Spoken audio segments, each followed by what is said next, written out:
같은 배가 유령선에서 3배로 바뀌었다고 해도 될 정도로 이제 일단 겉모습만 봐도 엄청나게 바뀌었습니다. 아주 정밀하고 훌륭하게 수행한 것은 물론 우리가 역사 얘기를 해가지고 MRO 과정 중에서 추가 계약을 따내는 이런 성과도 있었다고 합니다. 사우디아라비아가 이란의 핵심 시설들을 기습 공격할 수 있는 능력을 갖추기 위해서 굉장히 고민하는데 여기에 딱 맞는 것이 우리 장보고 3입니다. 사우디아라비아 좀 기대를 걸어볼까? 이렇게 하는 상황입니다. 하나오션이 원리 실화호의 MRO 작업을 마쳤습니다. 이에 대해 어떤 평가를 받고 있나요? MRO 자체는 대단히 성공적이라고 평가드릴 수 있고, 제가 이제 하나오션의 유튜브에서 보았는데 같은 배가 유령선에서 3배로 바뀌었다고 해도 될 정도로 이제 일단 겉모습만 봐도 엄청나게 바뀌었습니다. 근데 속에 대한 개조나 이런 것들이 훨씬 더 이제 많았다고 하고요. 요 과정에서 속에 있는 간단한 청소부터 해가지고 없어진 철판 같은 거 구부리고 이런 것들의 작업에 대해서 아주 정밀하고 훌륭하게 수행한 것은 물론 도면이 없는데 부품이 빠진 것들이 몇 개 있었다고 해요. 이런 것들에 대해서 미국 해군한테 우리가 역사 얘기를 해가지고 붙여줄 테니까 돈을 더 내라. 그래서 MRO 과정 중에서 추가 계약을 따내는 이런 성과도 있었다고 합니다. 이렇게 MRO 능력 같은 경우에는 대한민국이 이제 함정 MRO에 대해서는 세계 최고라고 할 수 있기 때문에 미국이 아마 이제 하나오션이나 HD 현대중공업의 MRO 사업을 많이 맡길 것으로 보이는데, 문제가 하나 있어요. MRO 사업이라는 건 사실 해군에서 근무하신 분들은 잘 알겠지만 이제 깡깡이부터 시작합니다. 깡깡이가 뭐냐? 배 바닥에 보면 따개비나 이런 것들이 굴 같은 게 붙어 있는데 그거를 쳐가지고 없애고, 정말 노동지작적인 게 MRO고, 이 MRO라는 게 그래서 조립이나 이런 것보다 원래는 인력 지박적 산업이에요. 비행기 MRO 같은 경우에는 카자흐스탄에서 하고 막 이러거든요. 이런 식으로 해가지고 인력 확보가 굉장히 중요한데, 사실 우리 조선업이 지금 조선주가 다시 상승하고 있지만 현장에 가보면 조선 인력을 구하는 게 굉장히 어렵습니다. 이런 한계를 좀 극복하고, 또한 MRO에 대해서 채산성이 좀 낮기 때문에 MRO 이후, 그러니까 함정을 어떻게 수출할 것인가, 그 다음에 MRO 중에서도 돈을 많이 버는 MRO가 뭐가 있냐면, 남이 만든 배를 MRO 하는 것보다 우리가 군함을 수출한 다음에 그 군함을 다시 MRO 하면 부품도 우리 걸로 바꾸고 이제 외국에서 수입을 안 해도 이제 다 자체적으로 수리가 가능하면, 이렇게 되면 채산성이 높아지고 이익률이 높아져요. 이런 것들을 목표로 해야 된다고 생각합니다. 하나오션과 HD 현대중공업이 캐나다와 사우디아라비아에서 잠수함 수출 기회를 엿보고 있다고 들었습니다. 현재 상황을 전달해 주신다면요? 현재에서 취재한 결과, 일단 캐나다 같은 경우에는 이 좀 어려운 부분이 있습니다. 왜가 어렵냐면, 트럼프 행정부와 캐나다 정부가 급격하게 사이가 안 좋아지다 보니까 캐나다는 나토, 그러니까 유럽과의 협력을 강화하자, 그래서 나토 국가의 협력을 강화하는 분위기가 있고, 요 과정에서 이제 독일 해군의 212CD라는 차세대 잠수함이 있습니다. 사진에 보면 오른쪽 위에 있는 게 212CD, 밑에 있는 게 장보고 3인데, 사실 독일은 우리나라 잠수함이 기술을 배운 기술 원조 맛집이라고 할 수 있고, 우리가 이제 원조 맛집을 벤치마킹이 있다고 할 수 있는데, 이 부분 때문에 212CD 잠수함의 성능이 굉장히 강력한 편입니다. 뭐가 있냐면, 제가 앞서 1부, 2부에서 전투기 스텔스, 레이더에 안 잡힌 게 중요하다 했는데, 잠수함은 소나, 음파가 잘 반사되지 않거나 음파에 조용한 게 제일 중요하거든요. 요 기술에서 사실 독일이 한국보다는 좀 더 앞서 있고, 특히 212CD 같은 경우에는 신개념 스텔스 설계를 도입해가지고 영국의 강점이 있습니다. 대신에 212CD 같은 경우에는 SLBM을 발사할 수 없어요. SLBM이 이제 약간 그 나라의 독침 전력이라 할 수 있는, 언제 어디서나 기습을 할 수 있고, 잠수함이 잠수를 한 상태에서 발사할 수 있으니까 언제 발사하는지 모르는 이런 여러 가지 장점이 있으나, 문제는 캐나다가 이런 SLBM에 대한 수요가 많지 않아요. 캐나다의 핵심은 러시아 잠수함들을 어떻게 추적하거나 아니면 자국 영해를 보호하는 방어적 목적이 있기 때문에, 원래 우리 장보고 3 장점을 잘 활용할 수 없는 게 가장 큰 한계가 있고, 요것 때문에 지금 하나오션과 HD 현대중공업이 MOU를 맺어서 원팀 마케팅을 펼치고 있는데, 그럼에도 불구하고 힘들다. 그래서 오래된 이야기도 한 것 같지만, 드래곤볼에서 악당과 싸우기 위해서 주인공 친구들이 막 힘을 합치는 상태, 이런 거라고 생각하시면 됩니다. 다만 이제 사우디아라비아 같은 경우에는 반대로 좀 생각보다 이야기가 많이 진행되고 있어서 기대를 많이 하고 있고요. 사우디아라비아의 가장 큰 위협은 이란입니다. 그리고 이란이 탄도미사일 위협이 굉장히 많아요.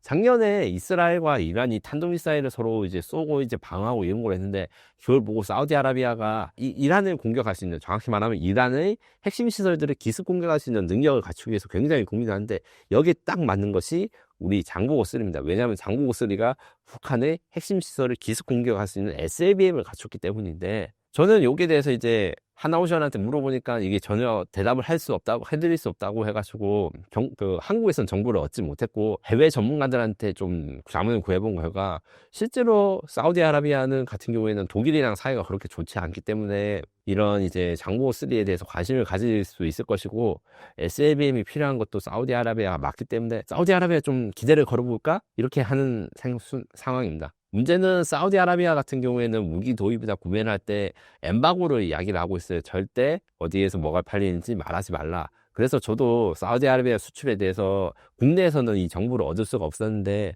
아마 해외에서 예측하기로는 그래도 좀 잘 되지 않을까 이렇게 정리할 수 있습니다.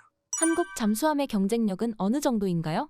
잠수함을 독자 개발할 수 있는 국가는 대체로 10개국에서 11개국입니다. 그 중에서 이제 대만 같은 경우에는 이번에 새로 독자적인 잠수함을 만들었기 때문에 그 능력이 많이 떨어지고, 한국은 원래 잠수함 기술이 전혀 없었다가 이제 독일로부터 209급 잠수함을 이제 인수하고 이제 건조하는 과정에서 기술력을 쌓아서 이제는 독일과 그 대등하거나 경쟁할 수 있는 경쟁자의 이제 위치로 올라왔지만, 그래도 잠수함 국가 기술로는 이제 5위. 러시아나 이제 미국 같은 경우에는 디젤 잠수함을 이제는 잘 만들지 않기 때문에 디젤 잠수함 중에서는 독일, 프랑스, 스웨덴, 일본, 한국, 그리고 러시아나 중국의 디젤 잠수함과 우리 장보고3 잠수함을 비교했을 때는 그래도 우리가 좀 기술이 더 높지 않나. 하지만 유럽의 아직도 최신 기술을 선도하고 있기 때문에 우리가 유럽을 극복해야 된다 이렇게 생각할 수 있고요. 터키가 우리나라랑 굉장히 비슷하게 방위사업을 발전하고 있어요. 터키도 독일로부터 214급 잠수함에 대해서 면허 생산을 한 다음에 독자 IP를 가진 신형 2,500톤 잠수함을 현재 건조하고 있거든요. 그래서 저는 앞으로 터키가 치고 올라가는 방위사업의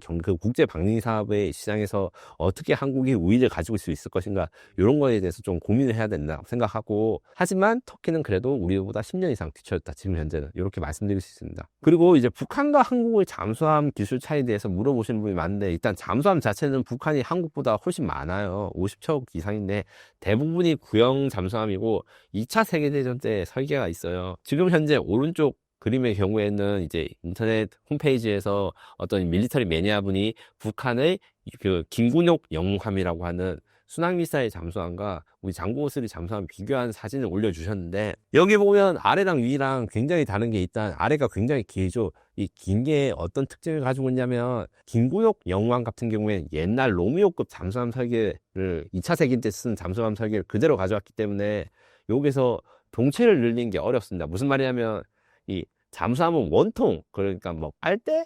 이렇게 원통으로 생겼, 빨대는 이제 보온병 이렇게 생겼는데, 요 직경을 늘리는 거는 새로 이제 장비를 만들 때 이런 능력이 없기 때문에 미사일을 탑재하기 위해서 길이를 늘렸는데, 잠수함이 길이가 늘어지면 아래 위로 양옆으로 방향 전환을 하는 게 힘들어집니다. 짧을수록 더 민첩하게 움직일 수가 있어. 요게 대한 최적의 비율이 있어요.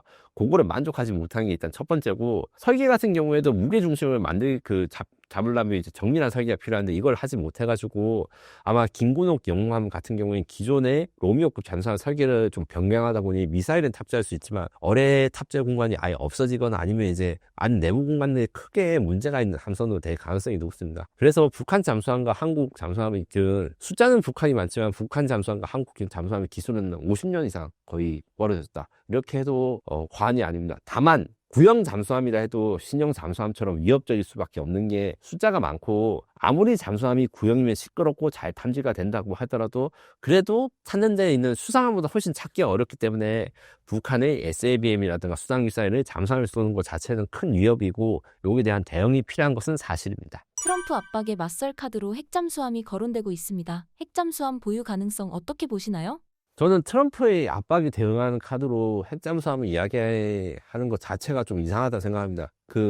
이 비유를 좀 쉽게 하자면, 여자친구랑 사이가 안 좋은데 내가 여자친구한테 돈 빌려서 차를 사겠다고 하면 여자친구가 허락을 해주겠어요? 약간 그 유튜브 하시는 분들 중에서 신중하게 좀 말씀하셔야 될 것 같은 게, 핵잠수함이 트럼프가 해준다 해가지고 쉽게 할 수 있는 게 아닙니다. 여기에 대해서 명확하게 아셔야 되는데, 물론 트럼프 같은 경우에는 주한미군도 줄이고 싶고, 미국 군대나 이런 거에 대해 자기 나라를 위해서는 돈을 쓰고 싶어 하니까 외국 군대를 위해서 돈을 쓰기 싫다, 우리는 간섭하지 않을 거다, 이런 외교적인 스탠스를 가지고 있는 것은 사실이에요. 근데 그러니까 한국은 스스로 지켜, 대신에 핵잠수함 만들게 해줄게, 이렇게 허락을 하는 것이 아니고, 트럼프가 지금까지 주변국에 한 것들은 네가 지금까지 미국 덕분에 국방비를 덜 냈으니까 더 내. 그리고 그러면서 미국 무기 더 사. 나라들은 지금 트럼프 정책이 비판받고 있는 이유가 이런 거래가 아니라 압박을 하고 있는 거라서 트럼프랑 협의를 잘해서 이제 핵잠수함 기술 허락을 받을 수 있겠다. 저는 이 생각이 진짜 진지하게 하시는 분들 있으면 약간 문제가 있다고 생각합니다.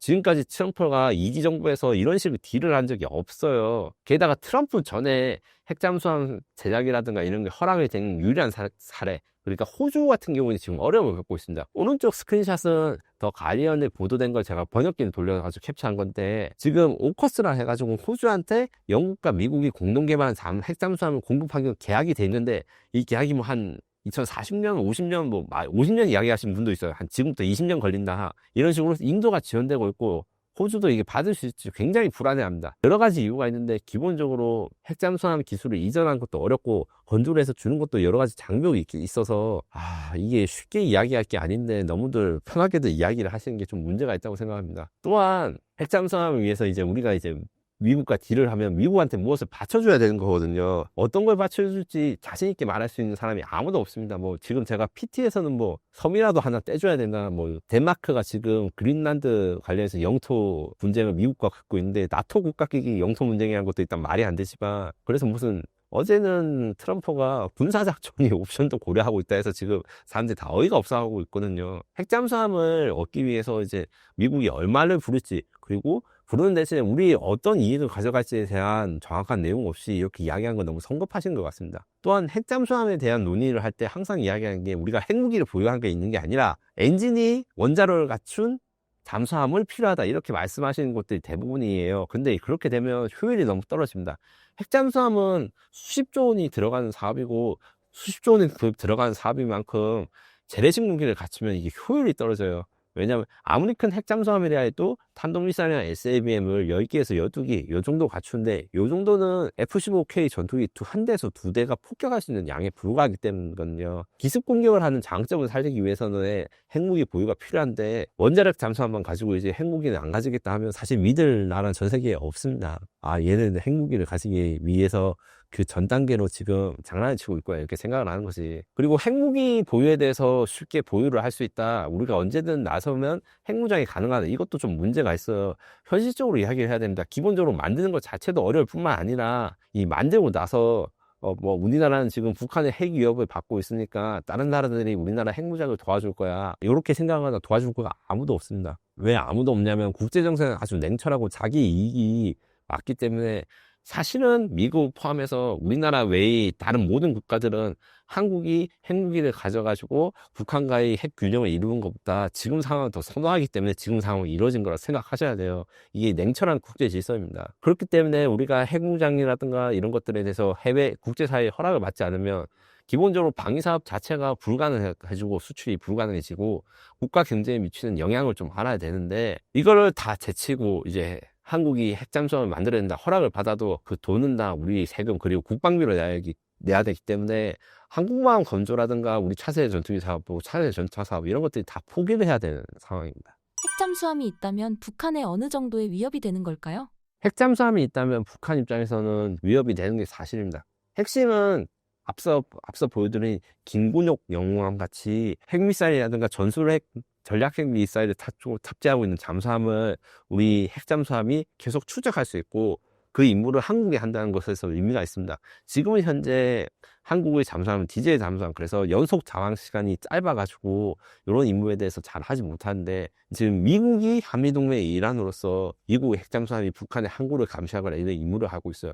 요거를 미국뿐만 아니라 한국도 할 수 있게 되면 북한 입장에서는 이 위협이 될 수 있지만, 핵심은 핵잠수함은 공격 무기가 돼야 되지 방어용으로는 너무 가성비가 떨어진다는 겁니다. 핵무기 없는 핵잠수함은 수상보다 비싼데 10배 비싼데 화력은 동일하죠. 제가 PT 썼는데 이게 과장된 게 아니고, 핵무기를 탑재하는 것을 전제를 하고 이렇게 핵잠수함을 만들어야지 핵잠수함이 수십조 원 가격을 감당하거나 아니면 납득할 수 있는 이렇게 성능이 됩니다. 중국의 해상력 증가가 한국 조선업에는 기회가 될 수 있다고 들었습니다. 앞으로 어떤 기회를 잡을 수 있을까요? 제 생각에는 이게 기회도 있지만 아직까지 도전 요소가 많다. 그래서 우리가 이 상황을 잘 활용하려면 여러 가지 노력이 필요합니다. 일단 긍정적 전망부터 먼저 말씀드리고 그 다음에 부정적인 내용을 이야기를 할게요. 긍정적인 전망 같은 경우에는 이탈리아가 우리보다 먼저 미국 함정 건조 시장에 진출했습니다. 컨스텔레이션급을 이탈리아의 레오나르도 그룹이 미국에 가서 조선소를 인수한 다음에 미국 군함을 건조하고 있고, 요것과 같은 것을 우리가 이제 수주를 하게 된다면 뭐 10조 원 이상의 기회가 있다, 이렇게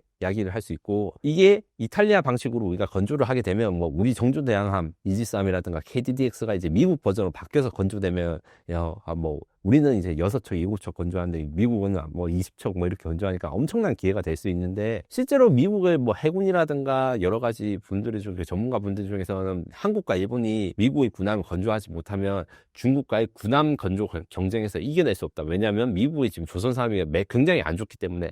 이런 것들이 있는데, 사실은 이 긍정적인 전망을 많은 이야기하기에는 우려사항이 너무 많습니다. 무슨 말이냐면, 일단 컨스텔레이션이라고 이탈리아가 먼저 군함을 건조하고 있다고 했는데, 이게 이탈리아에서 건조한 게 아닙니다. 이탈리아 회사가 미국의 조선소를 인수한 다음에 미국 사람을 고용해가지고 건조를 하고, 이탈리아가 원래 가지고 있던 군함을 그대로 장비를 싣는 게 아니라 미국이 가진 군함 성급 규격이라는 게 있습니다. 무기라든가 아니면 문짝 사이즈 같은 것도 사실 다 달라요. 이런 것들을 맞춰가지고 수정 계약을 하고 이제 설계 변경을 하는데 엄청나게 시간과 돈이 많이 소비되고, 그 다음에 미국에서 건조를 하다 보니까 미국의 조선 산업이 쇠퇴하는 이유가 괜히 쇠퇴하겠습니까? 이 숙련된 노동자가 없어요. 그러니까 일정도 초과되고 비용은 늘어나가지고 굉장히 이탈리아가 고생을 하고 있어서, 우리가 이제 뭐 존수법이라든가 여러 가지 법적 규제 다 통과하더라도 결국에는 우리 조선 인력의 뭐 미국에 파견을 가거나 아니면 미국 사람을 고용해가지고 미국에서 생산하거나 이렇게 해서 미국 군함을 생산할 가능성이 크고, 미국 조선 산업이 로비력이 막대하다는 걸 저는 이야기하지 않을 수가 없는 게, 뭐 누가 이제 미국이 한국에서 배를 건조할 수 있도록 법을 개정하겠다 이래가지고 확인해 보니까 지역구가 유타예요. 유타는 바다가 없어. 바다가 있는, 조선소가 있는 지역의 국회의원들이 진짜 필사적으로 반대를 할 겁니다. 그리고 트럼프가 한국의 그 조선 산업에 대해서 협력을 요청하는 거는 미국 조선 산업을 재건하는데 한국이 협력을 해라 가지, 한국 조선 산업을 키워주겠다가 아닌데, 이것을 좀 오도하시는 분들이 좀 많아서 이 냉정하게 상황을 지켜보셔야 됩니다. 그래서 제가 PT에 좀 돈만 투자하고 실제 이득은 없을 수 있다고 쓴 게 너무 부정적으로 생각한다고 비판하시는 분도 있겠지만, 저는 이게 단순한 부정이 아니라 현실적으로 바라보고 그 수지 타산을 잘 맞춰보지 않으면 큰 낭패를 볼 수 있다, 이런 말씀을 드릴 수 있습니다. 다만 그래가지고 우리는 영원히 미국의 군함을 만들 수 없어, 이게 절대 아닙니다. 기회를 잘 잡아야 된다. 지금 현재 이야기하고 있는 건 뭐 이지스함을 한국이 건조하고 KDDX를 건조하고 10,000톤급 7,000톤급 배를 건조하는 이야기를 하는데, 미국 해군의 미래 계획은 사실은 이런 데 있지 않습니다. 소설 유령함대라고 아주 재밌는 미국에서 만든 소설이 있는데 한번 보시면 되는데, 이게 무슨 스토리냐면, 중국과 미국이 3차 대전으로 태평양에서 붙는데 중국 해군력이 너무 강해요. 여기 대응하기 위해서 미국이 무인 스텔스 드론 배를 만들어 가지고 대항을 해서 이긴다는 건데, 이게 실제로 연구가 되고 있습니다. 드론 함선 이런 것들 같은 경우에는 크기가 작고 그 다음에 빨리 생산할 수 있기 때문에 기술 이전 같은 게 편해요. 요거에 관련해 가지고 우리 조선 사람이 미국 조선소랑 협의를 하거나 미국의 소형 조선소를 인수를 한 다음에 교육시켜서 소형 함선에 대한 대량 생산 능력이나 기회를 잡으면, 저는 여기에서 굉장히 큰 기회가 있을 거라 생각하고, 실제로 제가 오른쪽 PT에 넣은 그 테네브레스라는 배가 굉장히 저는 의미가 있는 배라고 생각해요. 이게 뭐냐면 HD 현대중공업과 팔란티어, 그 미장하신 분들은 누구나 다 알고 계십니다. 그 AI 대장주라고 하시는 이 이제 팔란티어랑 협의를 해서 HD 현대중공업이 무인 함정의 플랫폼을 만들고, 팔란티어가 자율주행 기술이라든가 이런 AI 소프트웨어를 만들고, 그리고 팔란티어의 형제 회사인 안드로이사의 그 공격 드론 같은 걸 갖춰가지고 무인 공격 배를 만드는 시험적인 프로젝트가 지금 진행되고 있거든요. 이런 게 이미 미국과 한국이 협력하고 있으니까 이런 것들을 잘 발전시켜서 새롭게 떠오르고 있는 무인 함선 분야에서 한국과 미국이 좀 진출을 하고, 그리고 현실적으로 미국 배를 한국에서 건조하는 거는 미국이 법 수정해야 될 게 한두 가지가 아니고, 미국 조선 사업을, 그리고 우리가 현실 살려야지 않으면 미국이 허락을 안 해줘요.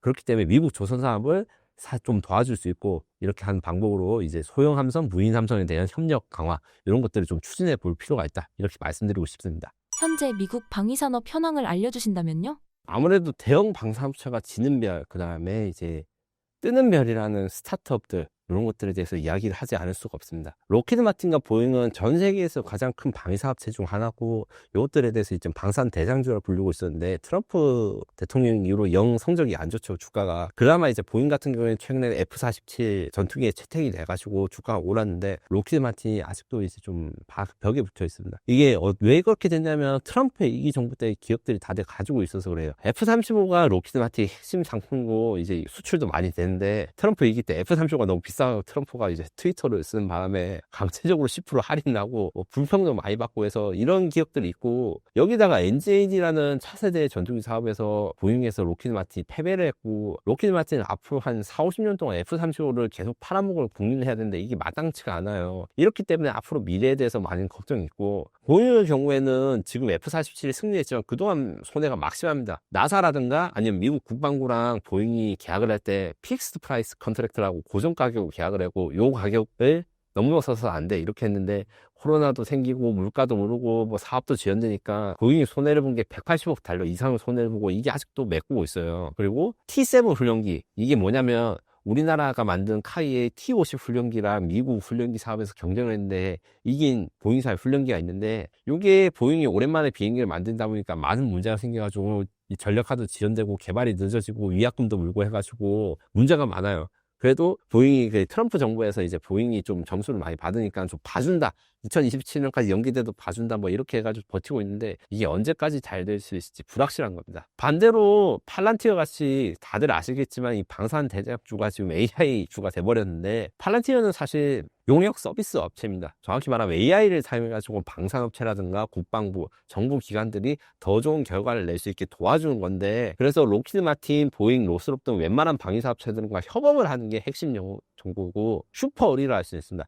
이 협업의 내용이 AI를 사용해가지고 비용을 줄여주거나 아니면 정확한 판단을 해주거나 아니면 이제 생산성을 높이는 이런 것들을 계약을 하는데, 요 개념들 자체가 혁신적일 뿐만 아니라 대체제가 없고, 플러스 갑이 단가를 후려칠 수 없는 회사라고 쓴 거는 제가 어떤 이유겠냐면 피터 틸이 사실은 일론 머스크보다 트럼프 정부의 영향력이 더 많다 이런 이야기도 해요. 피터 틸 같은 경우에 모습을 드러내고 있지 않지만 트럼프 정부에 대한 영향력이 일론 머스크보다 오히려 더 크다, 이렇기 때문에 이 갑사 같은 경우에는 용역 공급 계약을 받지만 가격 후려치기를 하지 못한 거예요. 가격 후려치기 하면 어떤 보복을 당할지 모르는 이런 슈퍼리상이 팔란티어고, 요 이야기를 제가 실제로 들은 적이 있어요. 미국의 거대 방위사업 기업 엔사한테 그 임원이 한국에 방문하셔가지고 제가 인터뷰를 잠깐 했는데, 팔란티어가 너무 주가 오르고 당신네 회사 주가는 너무 낮은데 이게 사람들이 실제 생산성이라든가 이런 것들에 대해서 좀 판단하지 못하고 부풀려진 게 아닌가, 제가 이렇게 말씀드리니까 절대 아니고 손사래 치면서 하는 말이, 팔란티어가 없으면 우리 생산성이 유지가 될 수 없기 때문에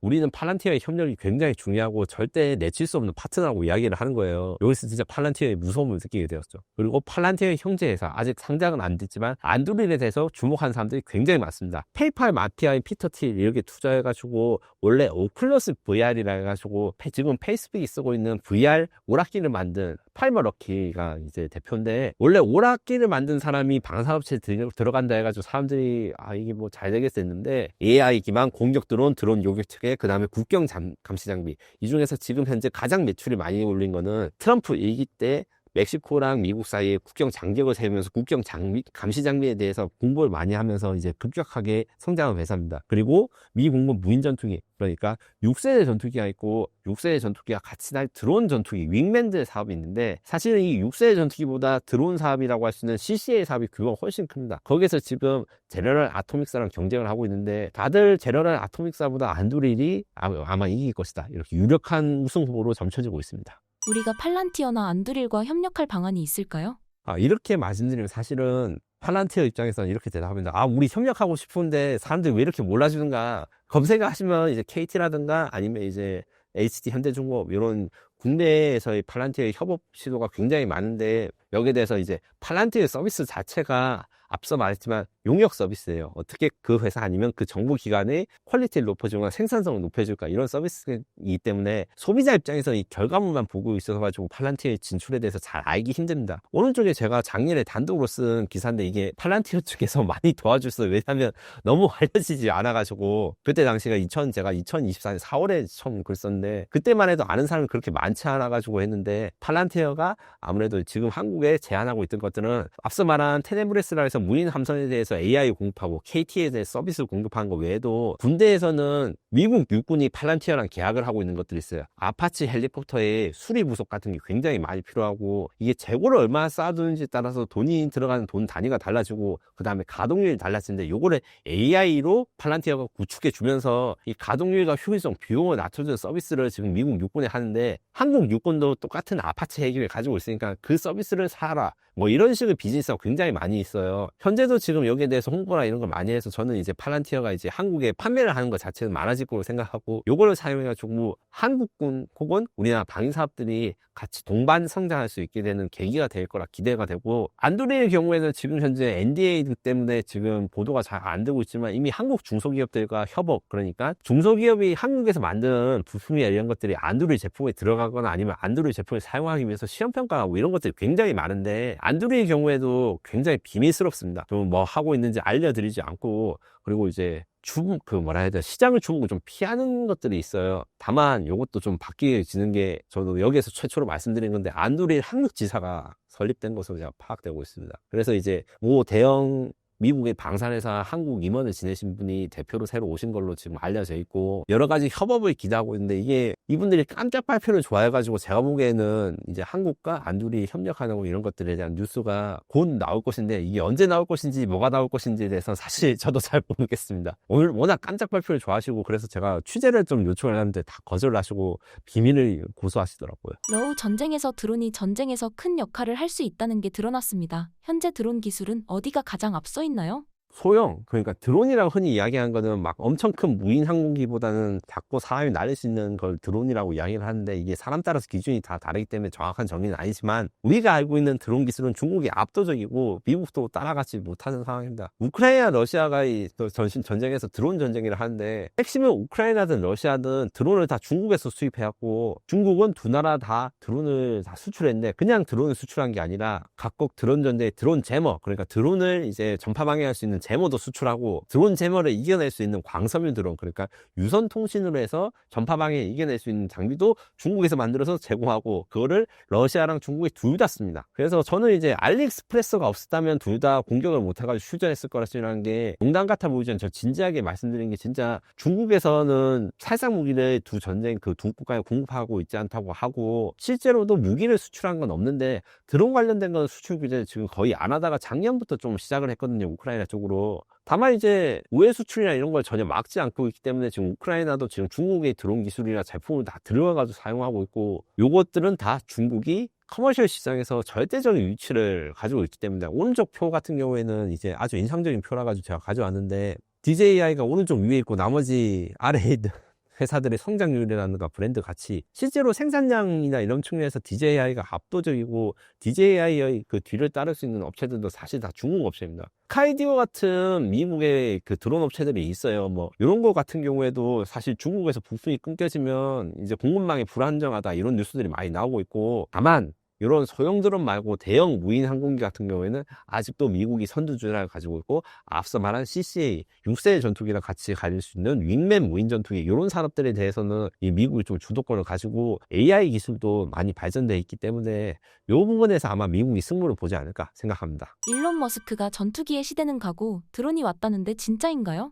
저는 이게 두 가지 측면이 있습니다. 실제로 일론이 그렇게 생각을 하고 있는 부분이 있을 것이고 일론이 또 비즈니스적인 판단으로 이런 내용이 있을 거라 생각합니다. 문제가 되는 일론 머스크의 SNS X인데 이 오른쪽 사진에서 이제 점처럼 된 게 뭐냐면 중국의 군집 드론 시범이 이게 군용은 아니고 뭐 불꽃놀이라든가 아니면 이제 드론쇼를 하기 위한 그 드론 군집을 보여주는 건데 이런 군집 드론이 발달하고 AI 기술과 드론이 결합한 시대에 덤 이디어츠 뭐 스티비딩이라 하죠. 그 멍청이들이 F-35 같은 걸 만들고 있느냐 이렇게 하는데 첫째로 이제 드론 기술의 발전이 눈부신 건 사실이나 유인 전투기를 대체하는 건 불가능하고 지금 제가 말씀드린 CCA 무인 전투기 같은 것도 결국에는 유인 전투기랑 함께 팀을 이뤄서 AI가 못하는 건 사람이 하고 사람이 하기 힘든 건 AI가 하는 티밍의 개념으로 하는 것이기 때문에 유인 전투기는 앞으로도 계속 나올 수 있습니다. 다만 이제 유인 전투기보다 무인 전투기가 훨씬 더 많이 필요하게 될 건 사실이라 가지고 일론이 무인기에 대한 투자를 늘려야 된다 이런 것들에 대한 기술적인 그 의견이 있을 것이고 두 번째 특수관계 앞서 제가 안드로이드에 대해서 이야기를 했는데 안드로이드 페이팔 마피아와 연관이 있기 때문에 일론 머스크랑 연관이 있는 회사입니다.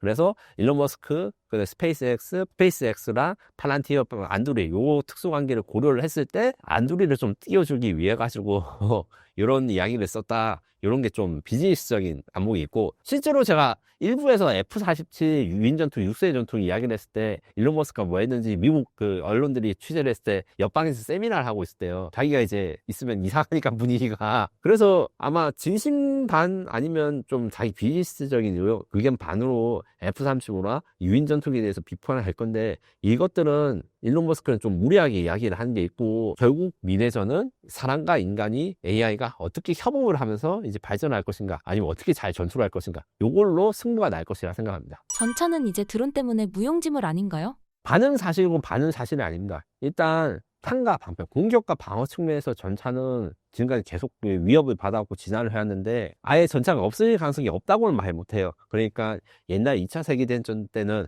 함포를 가진 전함이 전투의 중심이었다가 항공기를 가진 항공모함이 전함이 함포보다 훨씬 더 멀리 갈 수 있기 때문에 일방적으로 공격할 수 있어서 전함이 시대가 가고 항공모함이 시대가 왔는데, 이런 것이 지상에서 이루어져 가지고 드론 항공모함 같은 게 지상에 생겨서 전차가 없어질 수도 있어요. 근데 지금의 기술 발전 상태로는 드론과 전차는 서로 대비되는 게 아니라 서로 협력을 하거나 같이 융합을 합니다. 일단 방패적인 부분에서는 드론 방어 무기, 그러니까 미국 우크라이나 전쟁에서 드론 때문에 전차가 많이 깨지니까 드론 방어 무기를 전차에다가 이식하려는 시도가 굉장히 많아지고 있는데, K2PL 폴란드 버전 이번에 곧 이제 2차 계약을 하게 되는데, 이 폴란드 버전 K2PL에는 드론 제머가 들어가 있고 APS, 액티브 프로텍션 시스템이라는 이 요격탄 같은 게 있어가지고 적이 날라오면 요격탄을 만들어서 드론이나 미사일들을 격추하는 이런 게 들어갑니다. 이런 방패도 들어가 있고 창, 그리고 전차도 드론을 탑재하기 시작합니다. 오른쪽에 있는 사진은 제가 적절한 비부 같아가지고 가진 사진인데, 요거 전차는 KF-51 판터라고 해가지고 우리 흑표 전차에 수출해서 경쟁하고 있는 동일산 전차인데, 여기 하얀색 부분에 있는 두 가지가 다 드론이에요. 여기 좀 더 큰 거는 이제 히어로라고 하는 공격 드론, 히어로 150이라는 공격 드론, 작은 거는 히어로 50이라는 방어형 드론인데, 공격 드론 같은 경우에는 전차에 탑재하면 원래 전차 포의 사거리는 2km에서 4km, 내 시야 안에서 쏘는 건데, 이런 공격 드론을 전차가 탑재하게 되면 4, 50km 밖에 있는 표적도 공격하게 돼서 장거리 작전이 가능합니다. 드론을 사용해가지고 적 드론을 요격하거나 방어하고 이럴 때 쓰게 돼가지고 드론과 전차가 같이 융합돼서 발전하게 되는 게 미래가 될 것이라 생각합니다. 우리나라 드론 산업은 미흡하다고 보는데요. 왜 발달하지 못했나요? 우리나라 드론 사업이 미흡한 건 사실이지만, 정확하게 말하면 중국 제 모든 나라의 드론 사업, 미국을 포함해서 다 미흡합니다. 페르시아라든가 프랑스, 유럽의 일부 드론 업체들이 있었다가 현재는 거의 다 DJI에 밀려가지고 생산량이라든가 이런 게 형편없이 됐는데, 미국 같은 경우에는 이런 현상을 타개하고자 블루 US 사업이라는 걸 지금도 진행하고 있습니다. 그러니까 중국산 부품에서 독립돼서 중국이 부품을 끊어도 생산이 가능한 이런 드론들을 군용으로 쓰자는 프로젝트를 진행하는데, 그 프로젝트에 들어가는 것도 중국산 부품이 들어간 게 밝혀져가지고 취소가 될 경우가 있는 정도로, 중국의 핵심 부품, 배터리, 그 다음에 모터, 그 다음에 플라이트 컨트롤 컴퓨터, 이런 것들이 다 가지고 있어가지고 굉장히 중국 외에는 드론이 많이 힘든 상황이고, 한국도 지금 예외는 아니에요. 그래서 지금 말레이시아에서는 드론 사용, 이거는 이제 DJI 드론을 말레이시아에서 생산해서 택가리를 한 다음에 거기에 들어간 소프트웨어는 다 미국에 있는 서버에 있는 것을 미국 군용으로 팔려고 하는 회사가 있었어요. 그 회사 주장으로는 모터나 배터리 같은 거는 이제 사업도 되지 않느냐, 이렇게 해서 미국에서 굉장히 논란이 될 정도로 사실 소형 드론 사업이 중국산 부품을 사용하지 않고는 굉장히 힘든 상황입니다. 하지만 이것도 이제 그거 변경될 것이고, 두 가지 측면에서 저는 이게 변화가 있을 거라 생각하는데, 지금 여러 기업이나 스타트업이, 대형 기업들이 드론 산업의 부품 국산화, 그리고 중국에 대한 공급망 독립을 이야기하고 있어서, 요 국산화가 된다면 제가 앞서 말한 중국의 의존적인 배터리, 모터, 그 다음에 플라이트 컨트롤 컴퓨터, 이런 것들에 대한 국산화가 시도되면 우리나라 드론 산업이 좀 더 발전될 것이고, 제가 주목하고 있는 건 우리나라 그 드론 기업들 중에서 AI와 드론을 결합한 드론들을 만들고 있는 회사들에 대해서 주목하고 싶다, 이렇게 이야기 드리고 싶어요. 오른쪽에 위에 있는 것은 파블로 항공의 S10S 자폭 드론, 그리고 밑에 있는 것은 니어스 랩의 자이든 자폭 드론인데, 두 개의 특징은 인공지능과 드론을 결합한 공격 무기라는 거예요. FPV 공격 드론이라서 우크라이나 전에서 이제 사람이 조종해가지고 전차를 파괴하는 거 많이 보셨을 건데, 이것들은 그 기본적으로 개념이 그것과 비슷하지만 AI가 결합돼서 전투 상황이라는 게 이런 게 전혀 달라집니다. 위에 S10S 같은 경우에는 그 우리 학교 뒤편에서 이제 환경 정리할 때 쓰는 폼보드를 잘라서 만든 드론인데, 폼보드를 만들어가지고 가격은 싼데 여기에 AI랑 각종 정밀 유동 자격자가 달려 있어가지고 적 전차를 공격할 때 동시에 여러 방에서 공격을 하거나 순차적으로 이제 여러 대가 이제 하나의 목표에 점 타격을 하는 이런 AI 기술이 구현되어 있어가지고 강력한 그 가성비가 있는 공격 수단 이런 게 될 거라고 생각들고, 자이든 공격 드론 같은 경우에는 우리나라 60mm 박격포탄을 간 공격 드론인데, 여기 이렇게 쌓아놓고 있으면 자동으로 여러 대가 동시에 출발해가지고 저 표적을 인식해가지고 자동 추적을 해가지고 인식해서 타격해요. 이게 원래 산업용 AI 드론으로 시작됐다 군용으로 변경된 건데, 이렇게 AI 기술과 드론이 합쳐져가지고 공격용 무기로 군용 시장에서 이제 많이 활약하게 되면 우리 드론 산업도 성장하게 될 것으로 생각합니다. 앞으로의 미래전은 어떤 양상으로 흘러갈 것으로 보시나요? 그 챗GPT 써보신 분들 아시겠지만 챗GPT한테 막 의존을 하다가 큰 코 다치는 경우가 있어요. 할루시네이션 현상이 있는데, 뭐 가령 이제 제 이름 같은 경우에는 이제 챗GPT에 저 뭐 하는 사람이냐 물어보면 기자라고 안 뜹니다. 동명이인들이 많아요. 뭐 배우부터 시작해가지고 여러분 다 아시는 분 있는데, 심지어 기자 선배님 중에서도 저랑 동명이인이 있어가지고 그 선배님이 챗GPT가 니랑 나를 구분 못하더라 이렇게 농담을 하시는 경우가 있는데, 이게 농담이 아니고 AI가 전쟁의 핵심으로 되는 이런 AI의 알고리즘을 어떻게 보호하고 어떻게 악용하느냐, 이게 전쟁의 핵심이 될 것입니다. 알고리즘 같은 경우에는 지금 현재 LLM 같은 경우에 사람의 생각과 다르지만 핵심은 사람을 막 사기쳐서 속일 수 있듯이 LLM 이런 AI도 속일 수 있다는 게 지금 다 증명이 됐어요. 제가 말씀드린 할루시네이션 현상 이런 게 있고, 군집 기술과 이런 AI 기술이 결합되면 수천 대의 로봇을 한 명의 병사가 지휘해가지고 전쟁을 하는 이런 미래가 될 것이고,